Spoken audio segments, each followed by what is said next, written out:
I've got this. I just have to say one word after another. One word, yes. Faster than any human ever should. Welcome to MsMojo, and today we're counting down our picks of the many times that Steve Martin showed us just how awesome he is. I suppose you could think of something better. Yeah, I think I could think up something better. Come here. Number 10. Roger's refusal to lose control of his body. All of me. Steve Martin's character Roger finds himself on the end of a mystical soul transfer gone wrong. Now sharing his body with someone else, he has to fight for control. I feel like the healthiest woman alive. Oh! Who said that? I did. That's when the movement element of Steve Martin's comedy takes center stage. His arms and legs jerk around as passersby see his odd behavior. After the other soul's voice suggests it's both of their bodies, Martin's character has a hilarious response. We obviously have mutual control over our body. Our body. It's my body. I'm not sharing my body with anyone. Everybody's gonna be real disappointed. As an audience, we absolutely felt for him in this moment, laughing even further as he talked to his hand and continued lurching around. This is peak Steve Martin physical comedy gold. Just stop it. If you want me out of you, then you must stop this ridiculous behavior. Number 9. The sobriety test. The man with two brains. Oftentimes, Steve Martin's bodily movements elevate a good piece of comedy into a great one. In The Man with Two Brains, that idea is on full display. Dr. Michael Hoffar gets pulled over by an Austrian policeman. What's the matter with her? She's just drunk. Dead drunk. Uh-huh. And you? You have a little to drink too? Hmm? Oh, no, I don't drink. Don't drink. Suspicions of drunk driving lead to the funniest and one of the most absurd scenes in the movie. Martin's character is forced to do a series of peculiar and weirdly difficult sobriety tests. Walking on two hands makes us giggle. Then one hand makes us laugh harder. Now do. Roll over, turn over, and flip-flop. How can you not be entertained and impressed by these acrobatics? The finale of the hardest, most ridiculous sobriety test of all time doesn't disappoint either. Watching Martin's character nail it is extremely amusing. Catalina, Magdalena, what's her name? All right, you're not drunk. Number 8. Lucky Day's El Guapo speech. Three Amigos. There are inspirational speeches, and then there's Lucky Day's El Guapo speech to the people of Santa Poco. The people of Santa Poco can conquer their own personal El Guapo, who also happens to be the actual El Guapo. In this Western comedy film, Lucky Day finds himself and his two amigos in a battle against a group of bandits. In this iconic speech, he uses the antagonist, referred to as El Guapo, as a metaphor. For some, shyness might be their El Guapo. For others, a lack of education might be their El Guapo. For us, El Guapo is a big dangerous guy who wants to kill us. Martin's character tries to uplift and inspire the villagers in what can be characterized as a heroic moment. What makes this moment even more amazing is knowing everything that preceded it, including the fact that Lucky Day and his two amigos were originally in town as actors filming a movie. Now immersed in the Santa Poco environment and dangers, this speech cements Lucky's status as a hero. Remember our film, Amigos, Amigos, Amigos? Yes? Remember what we did in that movie? Gee, do you think it could work? It's got to work. It's our only hope. Number 7. The Banjo Player Comic Act. The Tonight Show starring Johnny Carson. Steve Martin first played the banjo in his teens. His interest in stand-up comedy grew around the same time. Both interests significantly influenced the development of his famous persona. I recorded an album a couple of months ago, and 2 days from tonight, that will be this coming Thursday, we're going to erase it. So, you get to okay. That's right. Professional comedian, can't trust a thing I say. In his late 20s, Martin made frequent appearances as a stand-up comedian on TV shows, including The Tonight Show with Johnny Carson. Perhaps his most memorable moment on the show occurred in 1975, when he combined his banjo playing with his comedic talents. I think people who are out of work, instead of giving them money, we should give them a banjo, because it's so happy. They can just go home and, did you get a job today, dear? Nope. Doesn't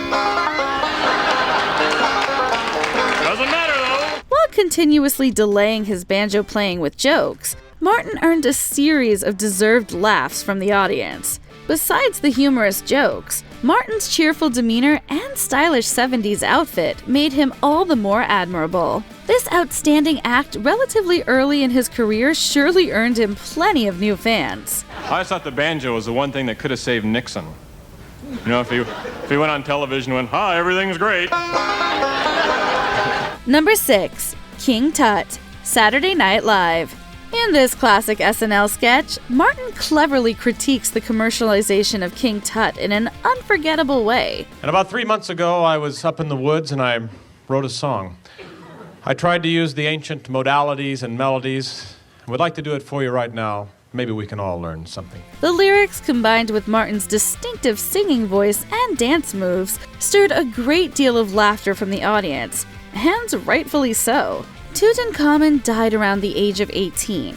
The sketch contains a theme of the young boy's death leading to unparalleled commercialism, tourism, and global fascination with his tomb and Egyptian culture in general. Now if I'd known they'd line up just to see you, I'd taken all my money and bought me a museum. The humorous manner in which Martin prompted audience members to consider this perspective made this arguably his most memorable SNL performance. This is especially the case given that it aired in the 1970s during the height of the world-famous Treasures of Tutankhamun exhibition. Dancing by the Nile. The ladies love this style. Number 5. The Nose Jokes, Roxanne. Laugh and the world laughs with you. Sneeze and it's goodbye Seattle. Portraying a fire chief in the movie Roxanne, Steve Martin's character C.D. Bales has a defining physical characteristic, his large nose. Personality-wise, he is very likable, smart, and witty. Obscure. I'd hate to see the grindstone. Well, think about it. One particularly awesome scene from the movie occurs after a guy in a bar insults CD's nose. CD scoffs at the quality of his insult and then challenges him to a game where the man's dart throw score determines how many better nose jokes CD will deliver. The people in the bar are then thoroughly entertained, and so are we. This scene showcases Martin's comedic talent and makes his character even more likable than he already was in prior scenes. The Lord giveth, and he just kept on giving, didn't he? Number 4. The How to Tell a Story Advice, Planes, Trains, and Automobiles. Neil and Del, played by Steve Martin and John Candy respectively, get off on the wrong foot in Planes, Trains, and Automobiles. After a plane-diverting blizzard and a reluctant deal lead the two to stay in a motel room together, things don't get any better. I could tolerate any insurance seminar. For days, I could sit there and listen to them go on and on with a big smile on my face. They'd say, how can you stand it? And I'd say, because I've been with Del Griffith. I can take anything. Martin's character does the large majority of the talking in this scene. Or ranting, you could say. He absolutely berates Del's lack of storytelling ability. To top it all off, Martin's character gives Del one final piece of storytelling advice. Here's a good idea. Have a point. It makes it so much more interesting for the listener. His fitting tone and superb execution of this humorous line embody Martin's brilliance. The fact it comes in one of his all-time classic movies makes it all the more iconic. You choose things that are funny or mildly amusing or interesting. You're a miracle. Your stories have none of that. Number 3. The Hamburger Pronunciation Lesson, The Pink Panther. Having a burger is a great way to immerse yourself into American culture. In an iconic scene in The Pink Panther, Steve Martin's Inspector Clouseau works on his English so that he can properly order one. I would like to buy a hamburger. I would like to buy a hamburger. I would like to buy a hamburger. No. Let's break it down. With a relaxed demeanor and laser-sharp focus, he struggles mightily through an ESL lesson. After his many failed pronunciations, the teacher suggests they stop, but Clouseau doesn't give up that easily. We don't quit. We do not quit. Again. As a viewer, you gotta respect his dedication and drive. He really, really wants to get it right. Throughout this scene, his pronunciations, mannerisms, and determination make this a hilarious and utterly unforgettable moment in the movie. I would like to buy a burger. I would like to buy a hamburger. The burger. Number 2, the Hot Dog Buns Rant, Father of the Bride. That was the low point. Flipping out over 4 hot dog buns. I couldn't figure out why I'd gotten so nuts. Have you wished the supermarket sold an item in a different quantity? If so, you certainly can relate to George Banks in this incredible Father of the Bride scene. When he starts tearing open hot dog bun packages, you can't help but question why. But when a worker questions him, it all begins to make sense. I want to buy 8 hot dogs and 8 hot dog buns to go with them.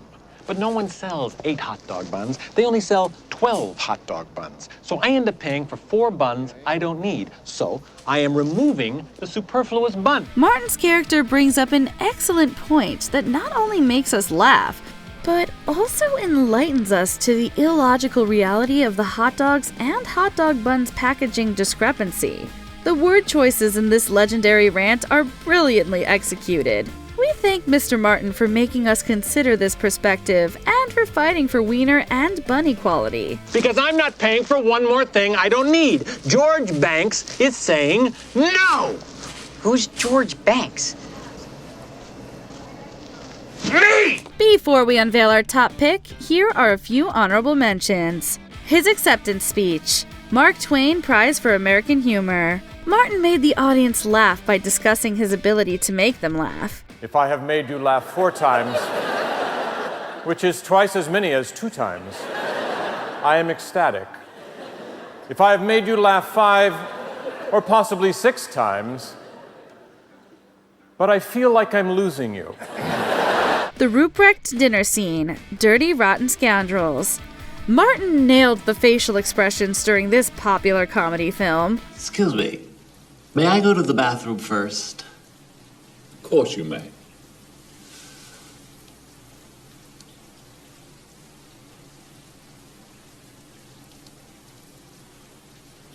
The Pretend Exit, The Tonight Show starring Johnny Carson. Martin hilariously pretended he had to leave the show. I was lying.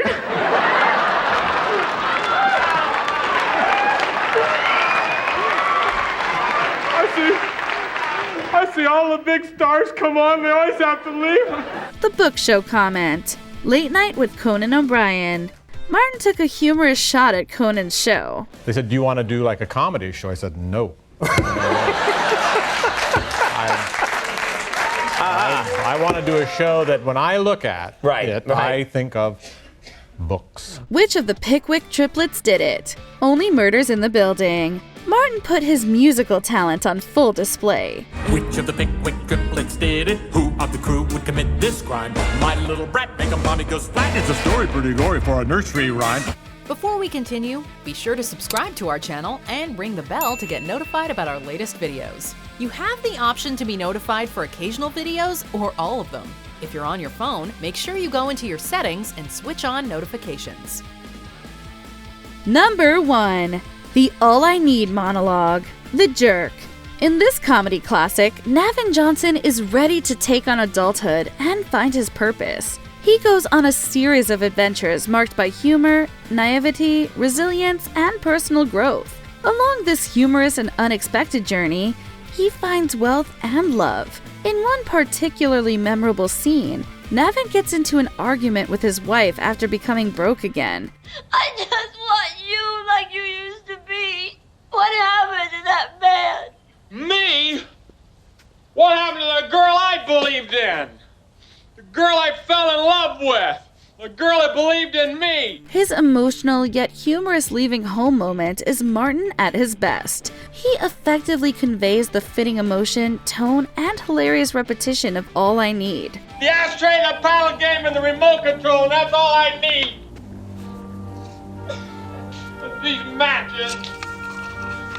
The ashtray, and these matches, and the remote control, and the paddle ball. This lamp.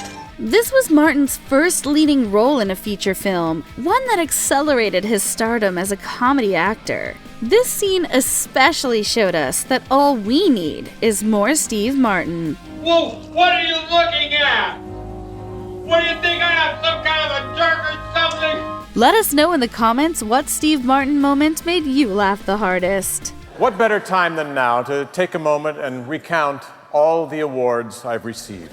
Do you agree with our picks? Check out this other recent clip from MsMojo. And be sure to subscribe and ring the bell to be notified about our latest videos.